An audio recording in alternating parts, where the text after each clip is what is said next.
buenos días. Seguiré dentro del gran tema sobre análisis de violación de supuestos, analizando en estos momentos qué quiere decir el supuesto de autocorrelación.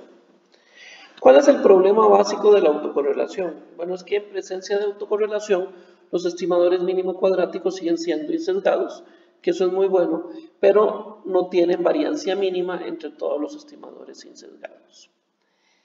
¿Qué pasa con esto? Recuerden que la estimación por máxima verosimilitud o la estimación por mínimos cuadrados ordinarios supone que lo que tenemos es que nuestros errores estándar son mínimos, tenemos una variancia mínima, pero en la realidad, en la población, esa variancia no es tan pequeña. Si tenemos presencia de autocorrelación, esa variancia no es tan pequeña, es una variancia mayor. ¿Esto cómo nos afecta? Bueno, entonces lo que quiere decir es que no se le puede creer a las pruebas de hipótesis que se realicen con base en el modelo y tampoco se le pueden creer a las estimaciones por intervalo. En otras palabras, a los intervalos de confianza. ¿Cuál es la definición de autocorrelación?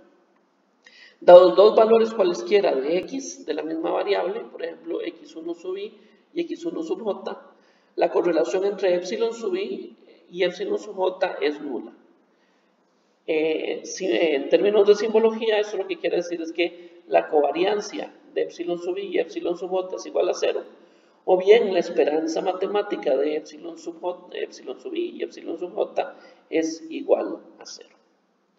En general, nosotros analizamos autocorrelación cuando tenemos lo que denominamos una serie cronológica o bien cuando tenemos datos espaciales o geográficos.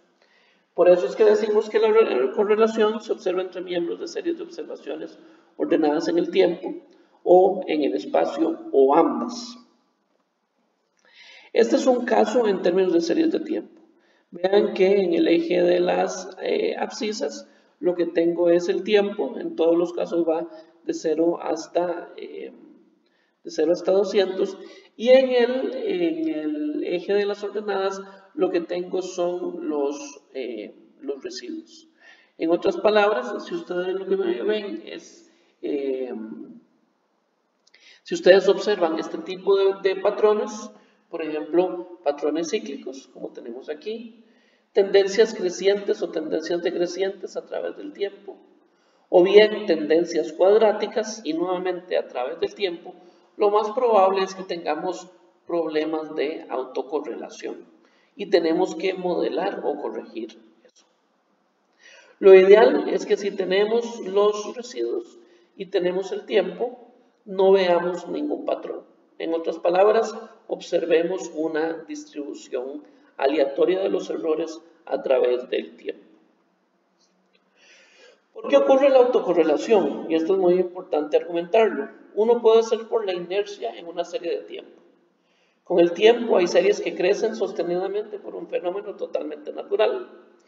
Y entonces, por definición, vamos a generar autocorrelación.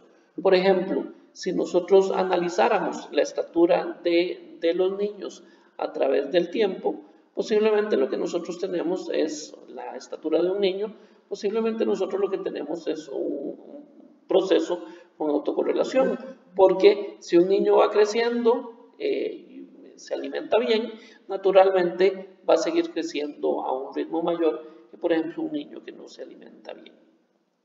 Otra razón es lo que se denomina el sesgo de variable omitida. Puede ser que se excluyó o no se midió alguna variable predictora que tenía autocorrelación.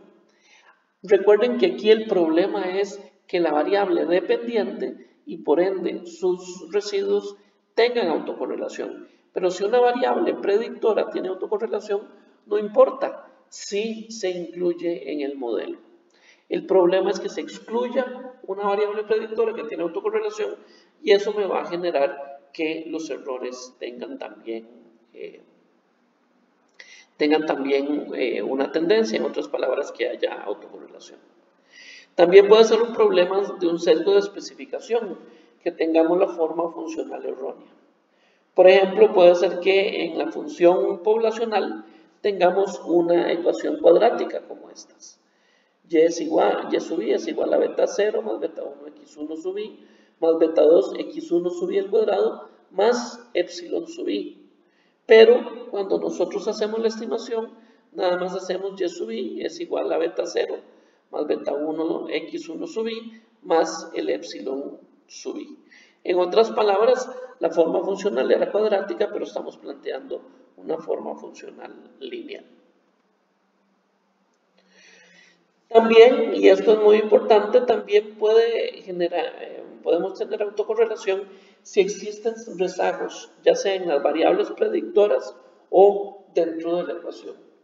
Un rezago lo que quiere decir es que el valor de x que predice y no es el que ocurre en el momento t, sino en el momento t menos 1. En otras palabras, si yo estoy, por ejemplo, analizando si mi variable dependiente es cuántas veces un estudiante cabecea mientras yo estoy dando clases, en otras palabras, que se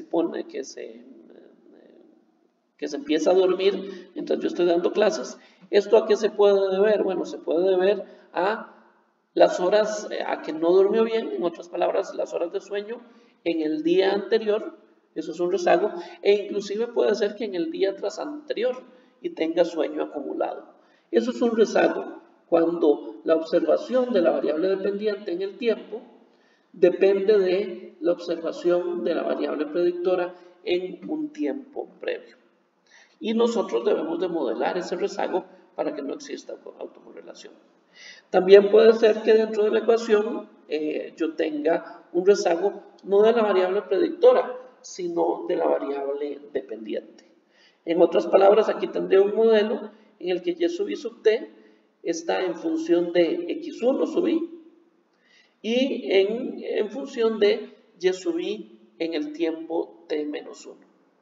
En otras palabras, que una característica dependa de lo que sucedió en el tiempo anterior, en la misma variable.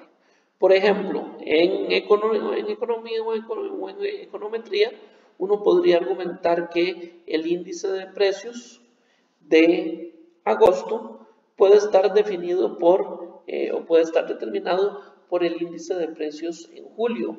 ¿Por qué? Porque si en julio aumentó la gasolina, por ejemplo, el precio de la gasolina, eso se va a reflejar en el índice de precios en julio, pero eso va a traer un efecto multiplicador que va a generar también un aumento de precios en agosto. En otras palabras, el índice de precios en agosto puede depender del índice de precios en julio. Y por último también, que esto ocurre entre nosotros los demógrafos, podríamos tener autocorrelación cuando existe una manipulación de datos en el tiempo. Por ejemplo, efectos de suavizamiento que nosotros los demógrafos utilizamos mucho. En otras palabras, tratamos de suavizar para tratar de tener tendencias más claras. Ahora, nuevamente, desde el punto de vista teórico, ¿por qué es que no podemos decir que tenemos variancia mínima? Si decimos que nuestros errores, si tenemos nuestros errores originales que se distribuyen normalmente con media cero y variancia sigma cuadrado, y tenemos un modelo en términos matriciales que está especificado como y es igual a x beta más el epsilon, entonces aquí tenemos nuestro modelo lineal ampliamente conocido.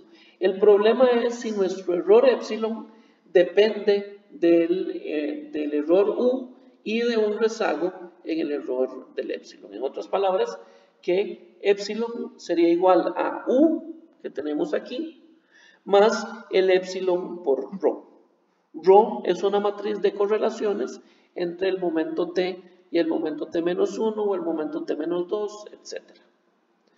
Si esto ocurre, vean que yo puedo restar a ambos lados de la ecuación el epsilon y yo podría representar esta expresión como epsilon es igual a i menos rho a la menos 1, o sea, la inversa de i menos rho por u. Esto sería un desarrollo algebraico sencillo, Pero entonces vean cómo el epsilon ya tiene ya no tiene una distribución normal con media cero y variancia sigma cuadrado, sino que va a tener una variancia que va a ser sigma cuadrado por este término, por el i menos rho a la inversa, por la transpuesta de i menos rho a la inversa. Esto en general es una matriz con valores que generalmente están por encima de 1, este término. Eso lo que quiere decir es que la verdadera variancia es mayor a sigma cuadrado.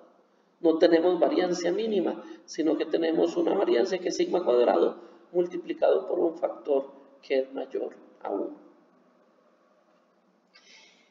Aquí les voy a mencionar cuáles son los diagnósticos que se utilizan en autocorrelación. No voy a profundizar en ello en estos videos porque eso fue uno de los temas que acordamos con el profesor del grupo 1. Pero nada más para mencionar, tenemos el método gráfico, que es un poco lo que les mostré anteriormente, graficar los residuos a través del tiempo. Podemos usar la prueba de Rachas o prueba de Geary o la prueba de Durbin-Watson. En el método gráfico, cuando los datos se recolectan en forma de serie de tiempo, o sea, cuando cada dato representa un mes, un año, un día, entonces se grafican los residuos estandarizados versus la variable tiempo. Y cuando los datos provienen de un estudio transversal, pues generalmente se grafican los residuos versus el momento de recolección. Aquí les voy a mostrar un ejemplo. Se trata de predecir el índice de salarios medios con el índice de productividad de Estados Unidos entre 1960 y 1990. Vean que es una serie de tiempo. La unidad estadística es el año y tenemos en cada año la variable dependiente, que es el índice de salarios medios, y la variable predictora o independiente, que es el índice de productividad. Y vean que aquí lo que estoy es graficando los residuos a través del tiempo. Y observamos un patrón. Entre 1960 y 1968 los residuos son negativos. Entre 1969 a más o menos 1980 o 1979 los residuos son positivos y después los residuos son negativos. Este es un ejemplo que sale en el libro del Bujarati y nos muestra una buena ilustración de cómo se analizaría la autocorrelación. Dejaré el método de Geary y el método de Durbin-Watson para que ustedes lo estudien en libros de texto. Muchas gracias.